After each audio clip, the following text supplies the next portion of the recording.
बिस्मिल्लाहिर्रहमानिर्रहीम। अस्सलाम वालेकुम। एक तरफ मुल्क में इलेक्शन की गहमा गहमी है, तहरीक इंसाफ और इमरान खान के खिलाफ जो इंतकामी कार्रवाइयाँ हैं उस पर अवाम सरापा एहतजाज है।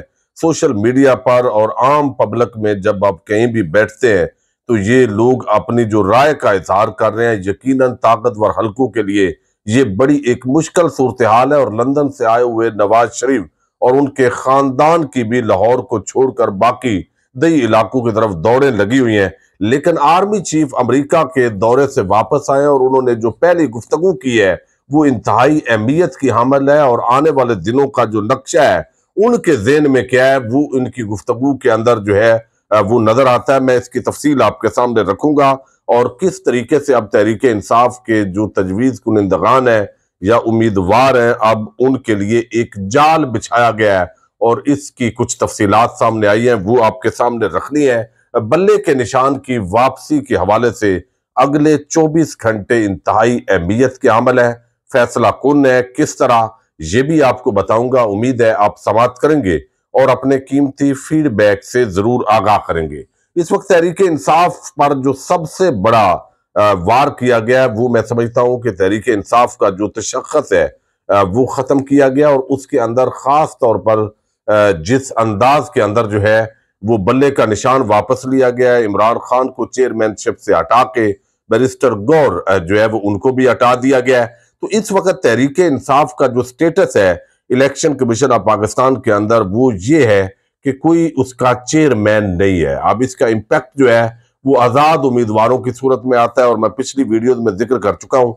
कौमी असम्बली के अंदर जो तमाम नशिस्तें हैं, डायरेक्ट नशिस्तों के बाद 70 ऐसी सीटें होती हैं जिन पर इनडायरेक्ट यानी पार्टीज ने अपने अपने लोग देने होते हैं और उनका इंतखाब होता है मखसूस नशिस्तों पर।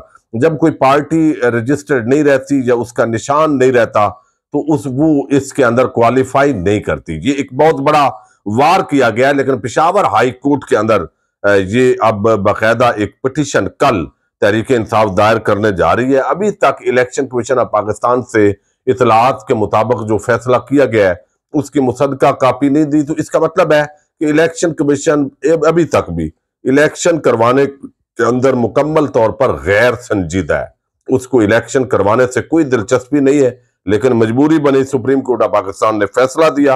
अब अगर कल जो है वो फौरी तौर पर पेशावर हाई कोर्ट टेकअप कर लेती है तो फिर बल्ले का जो निशान है उसकी यकीनन वापसी हो जाएगी। लेकिन इसके अंदर जो सबसे बड़ी बात वो ये है कि इस वक्त पेशावर हाई कोर्ट एक वाहिद अदालत है जहां से कोई आइन और कानून के मुताबिक तहरीक इंसाफ को हकूक मिल रहे हैं, कुछ उनके हक में फैसले आ रहे हैं। अब फजल रहमान से लेके एमल वली खान तक सारे पेशावर हाई कोर्ट के जो चीफ जस्टिस हैं और जजेस हैं उनको धमकियां देने पर लगे हुए हैं। अभी 2 दिन पहले पेशावर हाई कोर्ट के जो चीफ जस्टिस हैं उनको एमल वली खान ने धमकी दी कि आपकी रिटायरमेंट में थोड़ा वक्त है, आप अवाम में जा नहीं सकेंगे, आप ये कर रहे हैं। अब ये बेसिकली एक सियासी रवैया नहीं है, बल्कि वो समझते हैं कि तहरीक इंसाफ को जो उनका जायज हक मिल रहा है वो भी नहीं मिलना चाहिए। चूंकि जब तक तहरीक इंसाफ मैदान में है तो इन तमाम जो सियासी जमातें हैं इनकी बका सियासी एतबार से खतरे में है।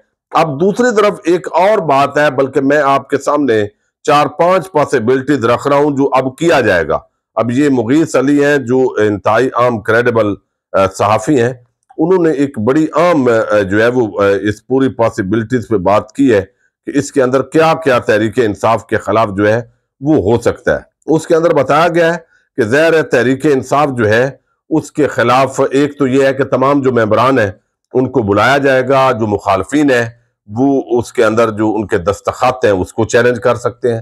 तो जब दस्तखतों को चैलेंज कोई भी मुखालफ उम्मीदवार करेगा तो जो पीटीआई के ऐसे रहनुमा है जो रूपोश है और उनके आने पर कभी इम्कान है कि उनको गिरफ्तार कर लिया जाएगा, तो वो ज़ाहिर है जब नहीं आ सकेंगे मुराद सईद जैसे लोग तो उनके कागजात नामजदगी को मुस्तरद कर दिया जाएगा। तो ये जो टूल है इसको इस्तेमाल किया जाएगा। दूसरा ये कि इस वक्त तजवीज़ कुनिंदा और तईद कुनिंदगान रावलपिंडी से एक वीडियो भी सामने आई है जिसके अंदर कुछ नकाब पोश नामालूम उनके घर के अंदर दीवारें फलांग कर घुसते हैं। तो ये बेसिकली वो सरकारी गुंडे और बदमाश है जो तनख्वाह इसी अवाम के टैक्स के पैसों से ले रहे हैं। जो उनके अल्ले तलल्ले यहीं से होते हैं, लेकिन ये अवाम की चादर और चार दीवारी को रौंद कर एक सरकारी लेवल के लगाकर गुंडागर्दी और बदमाशी कर रहे हैं, और इनको कोई रोकने वाला इसलिए नहीं है कि इनको आशीर्वाद हासिल है। अब यहां पे मार शराफत अली है, ये एमपीए के उम्मीदवार है और पीटीआई के बड़े मुतहरक कारकुन है, लेकिन ज़ाहिर है ये भी रूपोश है, और इन्होंने बताया है हाई अलर्ट और पैगाम दिया तमाम पीटीआई के उम्मीदवारों को। वो कहते हैं पीटीआई उम्मीदवार मुतवज्जे हो, तकरीबन 4:45 मेरी लीगल टीम के एक फर्द को जो बाकायदा नंबर उन्होंने दिया है कि इस नंबर पर पीटीसीएल नंबर से कॉल मौसूल हुई है, जो खुद को आरओ का नुमाइंदा बता रहा था, जिसने कहा कि कल 3 बजे आपने स्क्रूटनी के लिए आरओ दफ्तर जहां कागजात नामजदगी जमा करवाए हैं वहां नहीं आना, बल्कि दूसरी जगह पे आना है, जिसका पता उसने बिल्डिंग 114C क्यूली ग्राउंड एक्सटेंशन कैंट नज़द 7 फाटक का बताया, जबकि असूली तौर पर स्क्रूटनी उसी जगह पर होती है जहां कागजात नामजदगी जमा करवाए जाए, जिसका पता 50B3 गुलबर्ग लाहौर है। अब वो बताते हैं कि ये हो सकता है कि ये कॉलें तमाम पीटीआई उम्मीदवारों को करें ताकि वो अपनी टीमों को दूसरे एड्रेस पर भेजें, वहां उनको अगवा करें या वक्त जाया करके स्क्रूटनी के लिए ना पहुंचने दें। इस तरह कागजात नामजदगी मुस्तरद हो जाए। तमाम दोस्त होशियार रहें, किसी की लीगल टीम को कोई भी कॉल आए तो फौरन सोशल मीडिया पर दूसरों को आगाह करें, ताकि हम इस मुश्किल वक्त में एक दूसरे की सपोर्ट के साथ जो मुखालफिन है हर बार की तरह उनको इस मरतबा भी शिकस्त दे सकें। अब ये जो चीज है वो की जा रही है। अब उम्मीदवारों को चैलेंज किया जाएगा, उनको पेश कर नहीं सकते, वो सामने आ नहीं सकते, चूंकि रियासत के इदारे और उनकी तरफ से उनको खतरात हैं, तो ये चीजें अपनी जगह चल रही हैं। इलेक्शन कमीशन ने जो कागजात नामजदगी जो जमा हुए हैं उसका अब रिकॉर्ड आया, और रिकॉर्ड के मुताबिक मुल्क भर में आम इंतखाबात के लिए 28,626 कागजात नामजदगी दाखिल किए गए। कौमी असम्बली की 266 नशिस्तों के लिए 7,242 कागजात नामजदगी जमा हुए। कौमी असम्बली की खवातीन की 60 नशिस्तों के लिए 459 कागजात नामजदगी दाखिल किए गए। मुल्क भर की सूबाई असम्बलियों के लिए 17,744 जो कागजात नामजदगी हैं वो दाखिल किए गए।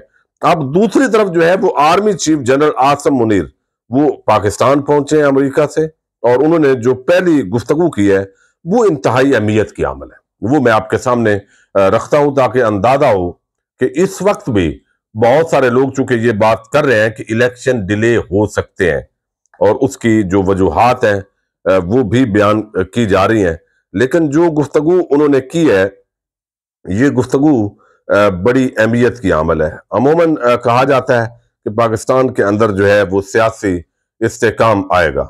अब इसके अंदर जो है आर्मी चीफ जो है वो रावलपिंडी के चर्च में पहुंचे हैं, और चर्च में पहुंच के उन्होंने ये गुफ्तगू की है, और उनका जो कहना है वो बड़ा वाज़ेह है कि पाकिस्तान को हमने इस्तेकाम की तरफ लेके जाना है, और क्रिसमस की उन्होंने मुबारकबाद पेश की है। कायदे आज़म मोहम्मद अली जिन्नाह जो है उनको भी उन्होंने खराज तहसीन पेश किया है, लेकिन इसके साथ उन्होंने कहा है कि पाकिस्तान को इस्तेकाम की तरफ लेके जाना है, और वो जो खास बात उन्होंने की है उसके अंदर वो बताया गया है कि दुश्मन मजहबी, नस्ली और सियासी कमजोरियों का इस्तेमाल करते हुए हमारे दरमियान दरारें डालने पर तुले हुए हैं।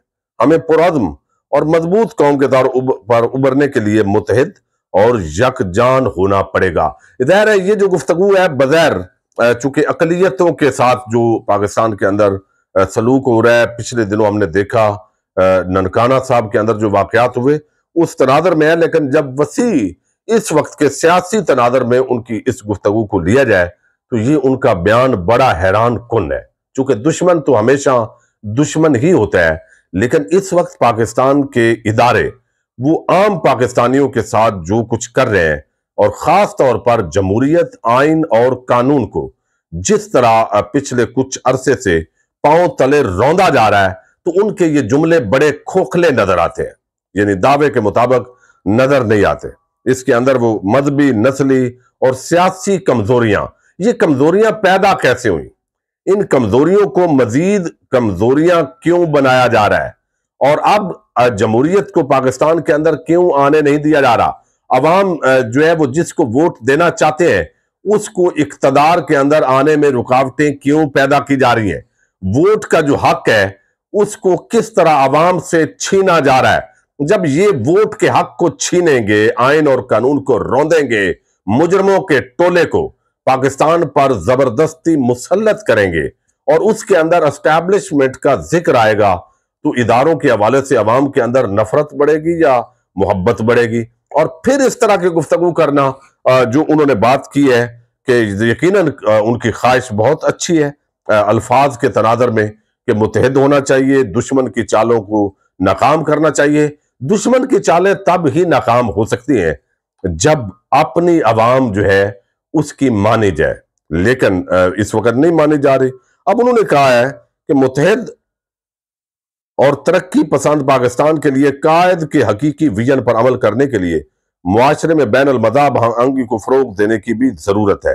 फिर जो है वो उनकी तरफ से बयान जारी किया गया है ISPR की तरफ से कि उन्होंने कहा कि दरपेश चैलेंजेस और मसाइल से निपटने के लिए बयानबाजी और प्रोपेगेंडा की बजाय कौमी मसाइल के बारे में दुरुस्त नुक्ता नजर, सच्चाई और इल्म पर मबनी राय रखने की अहमियत पर जोर दिया गया और पाकिस्तान की पूरी मसीह बरादरी की खिदमात जो है उनको सराहा गया है, कुर्बानियों का एतराफ किया गया है, बहुत जबरदस्त।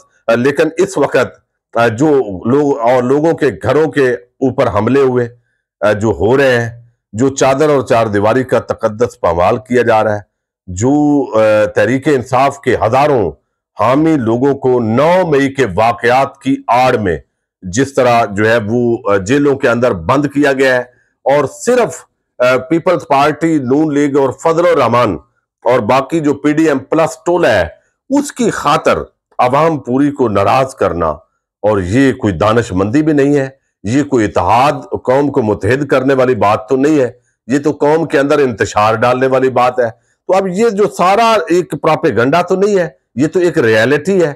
यानी जो कुछ इस वक्त हो रहा है, यानी दिन की सूरज की रोशनी को कोई कहे कि नहीं ये रात है, तो ये तो कम से कम ऐसी ज्यादती तो नहीं करनी चाहिए। तो इस वक्त बगैर पाकिस्तान की आवाम के अंदर जो अग्रेशन है, जो गुस्सा है, एक तरफ बलोच लोग जो है वो शोर मचा रहे हैं और उसके अंदर जो है वो चंद सहाफियों को टाउट किस्म का टोला जिसने वहां पे इंटरव्यूज भी जाके किए, उसके जरिए मट्टी नहीं डाली जा सकती। ये संजीदा मामला है और मुल्क के इदारों के अंदर बैठे हुए जो लोग हैं उनको संजीदगी के साथ जमहूरियत, आइन, कानून और पाकिस्तान की आवाम के सामने सरेंडर करना पड़ेगा। जब तक वो जमहूरियत, आइन, कानून और पाकिस्तान की आवाम के सामने सरेंडर नहीं करेंगे, उस वक्त तक जो है वो पाकिस्तान ना तो मुत्तहिद हो सकता है, ना जमहूरियत आ सकती है और ना ही मुल्क तरक्की के रास्ते पे जा सकता है। इजाजत दीजिएगा। अल्लाह हाफिज। पाकिस्तान जिंदाबाद, पाक फौज पाइंदाबाद।